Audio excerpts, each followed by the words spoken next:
Hello, everybody. April 29th is Denim Day, and we're very lucky to welcome the Executive Director of Peace Over Violence, Patti Giggans. She's been the Director of Peace Over Violence since 1985. She has a black belt in karate and a master self-defense trainer. She founded Karate Women, the first martial arts women's school in Southern California in 1976, but she also founded Denim Day, an international sexual violence prevention education program. Patti has held numerous statewide and national leadership and advisory positions in sexual assault and domestic violence arena, including the California Domestic Violence Advisory Council. She is the former president of the California Coalition of Against Sexual Assault and founding board member of the California Partnership to End Domestic Violence. She's here with us to talk about the meaning behind Denim Day and also to encourage all of us to get involved in this very worthy cause of preventing sexual assault from happening in our communities. Patti, thank you for joining us. Thank you. Thank you for having me. I'm so really honored to be amongst you and to talk about Denim Day, and also in conjunction with the time that we're in right now. We had to figure out, how do we do Denim Day 2020 when there is no gathering? Because Denim Day has millions of people ordinarily who gather on colleges and universities and everywhere, companies, and they wear jeans and denim on purpose to raise awareness about sexual assault in all its forms. And here we are in a pandemic, which is, traumatizing for everyone. And we also know, as you've been speaking about, that home is not safe for everyone, and we're supposed to stay at home to protect ourselves and each other. And so what we're doing with Denim Day is really saying, let's pause and include the victims of sexual assault and domestic violence from this perspective. Because yes, we are in a pandemic, but there's been an epidemic of sexual and domestic violence for years, for decades, forever. We started to get a handle on it in the last 20, 30 years, and we can't stop now, and we can't let a pandemic let us just, let it go away. So we are still raising consciousness. We're doing education.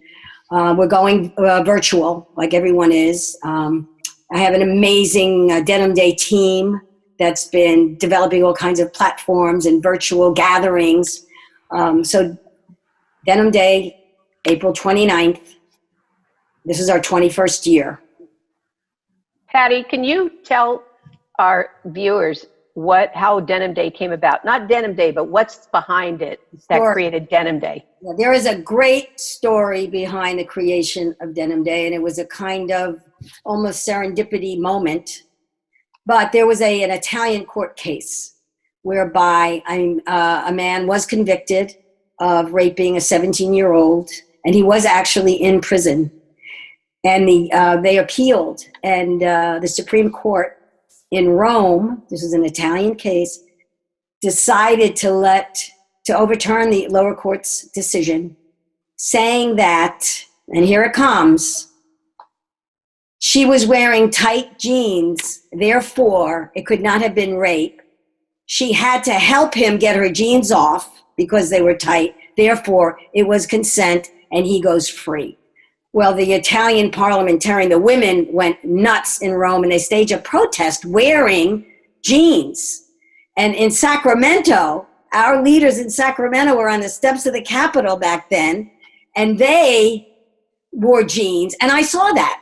I was like 1-2, kind of saw the story from Italy, saw Sacramento, and I just said, we all should be protesting these lies and imaginary stories that are made up about why women and girls and even men get raped. And so that started it, and it became a kind of a thing.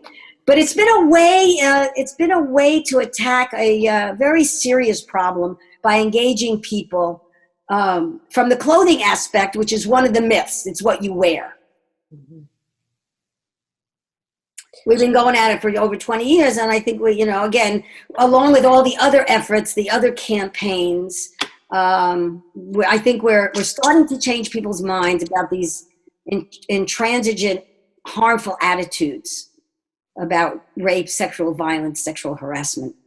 Well, Patti, that case illustrates how sometimes the victim gets put on trial in those cases. Nowhere else do you really see that in any other type of crime than you do with sexual assault. What did you do? Where they ask the victim, what did you do to invite this person to violently sexually assault or rape you?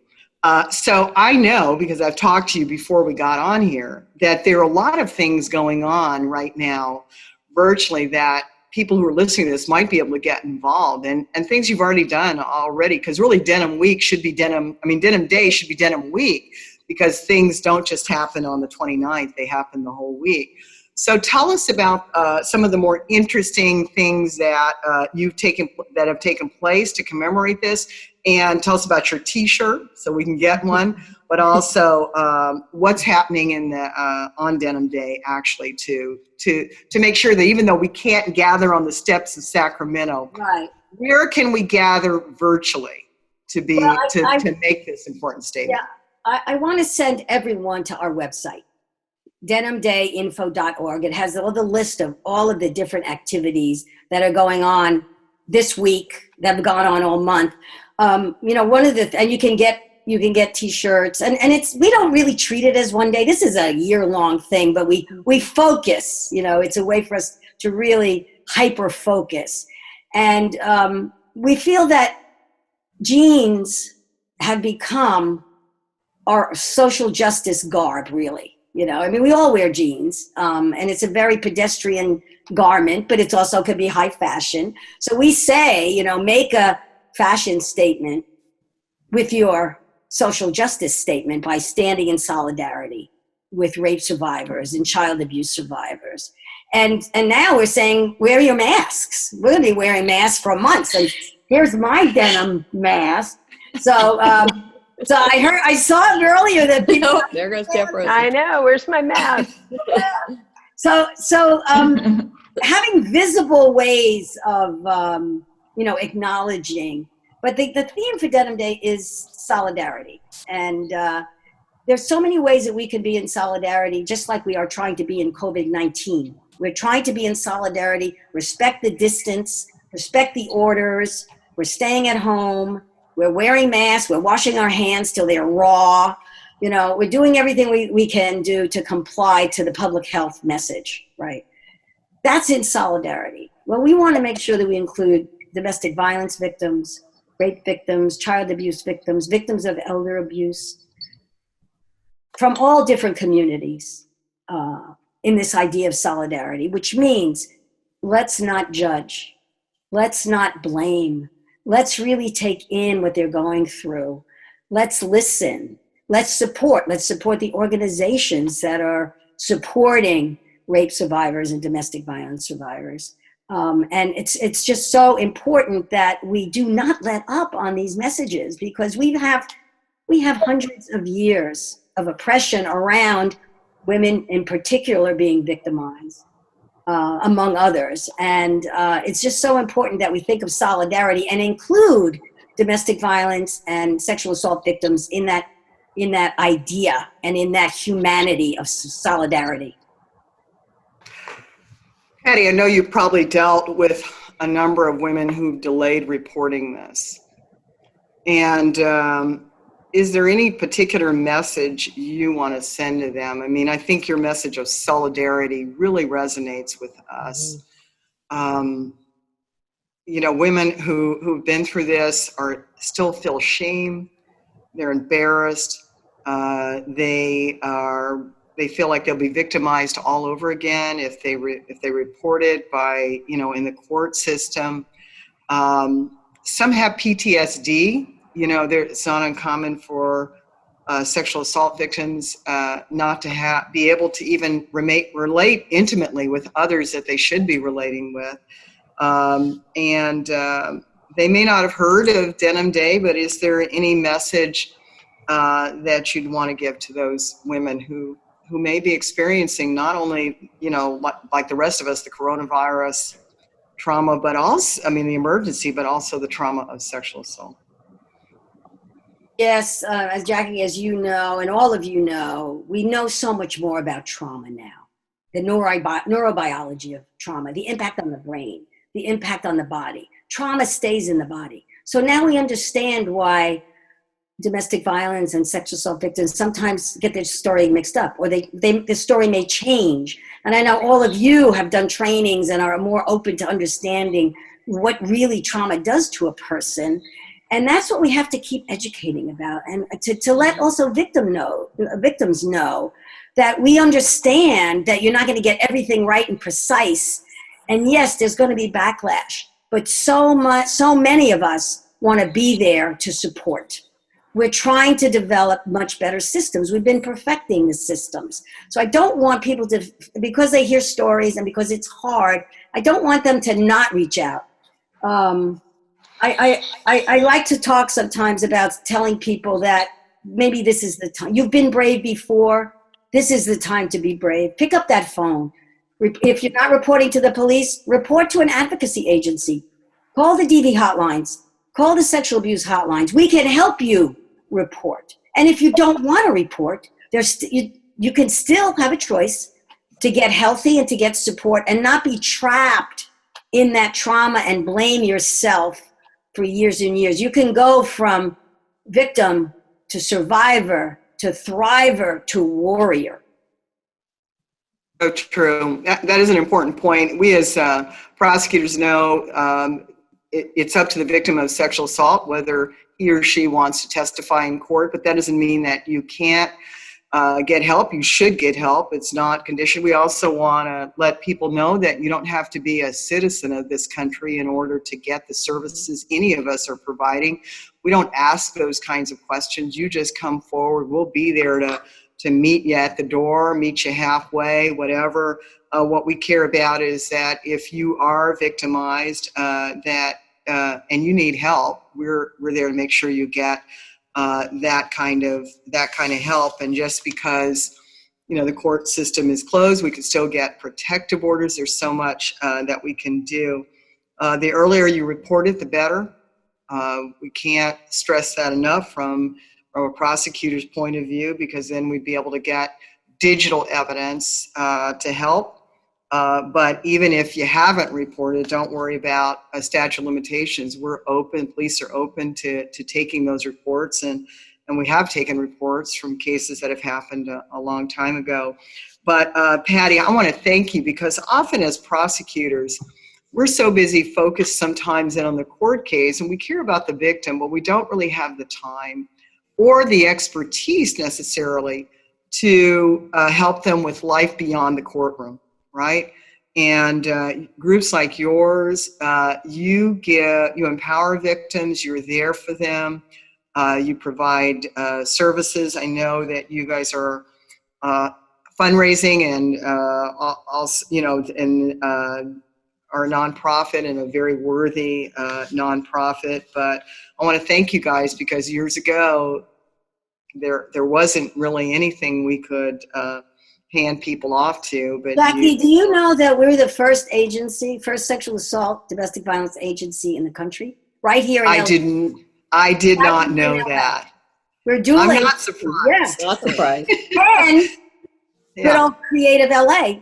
Denim Day started in LA, right? Yeah. I know you're all from other cities, but it's California, and I just had I had to wave the LA flag for a minute. Well, I'm going to say that we have Bay War, also one of the first, right? Still going strong. Can I just add one more thing to what Patty's talking about and Jackie? For victims, that if they go to the hospital, there's no charge. Victims do not get billed for any of these services.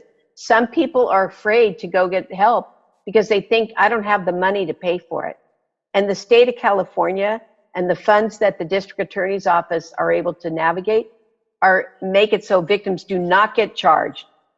In fact, it's against the law to charge a victim for those services. So that's an important message for people to know. is that they don't have to pay for their own treatment. We will work with them. We will help them in that regard. And also when they come to the domestic violence centers and the sexual assault centers or our dual agencies across the state of California, we set up we have an amazing network. We work in collaboration throughout the state of California. And we have fantastic people running these different organizations. And we are really there. And during this pandemic, none of us are abandoning the victims of sexual assault and domestic violence. And we understand the fear of COVID-19 at the same time, having to deal with the trauma, what may be going on in their home or on their bodies. Right. I think that that's, you know, that's such a good point, that even though with the virus, there are a lot of things that are closed, but the door to justice should never be closed. And it never will, as long as there are people who are committed to keeping it open. And so I just want to remind people, go to peaceoverviolence.org, I think is your website, correct? And denimdayinfo.org. Oh, I'm sorry, denimdayinfo.org. I know several of us are wearing our denim in solidarity, maybe pants, but maybe not. But we're in solidarity with you all, and just really appreciate everything you do for victims of sexual assault, and pray that one day we don't really have to commemorate this as much, because people become aware that this is just not acceptable in any part of the world. I know we might have had some slides to show, but I wanted to say our tagline. Okay. There's no excuse and never an invitation to harass, abuse, assault, or rape. Right. No excuses. Right. No more excuses. No more excuses. Patty, I'm just going to say this. You represent all of the incredible service organizations all over the state of California. There's no question. Every one of us sitting here today is thinking about the service providers within our own counties. And so I think for all of us, we just thank you and thank all of the providers that are helping us really prevent domestic violence, sexual assault, child abuse. And just thank you for what you're doing. And thank you for bringing us Denim Day many years ago. So, Thank you thank so you much. everybody else that's on this Zoom cast of hopefully educating and informing all of our constituents. Because I think as someone said, we can't do it alone. We have to all do this together, as I would say, in solidarity with Patti. So thank you all for being here today, and I look forward to another one soon. All right. Thank you. Thank you.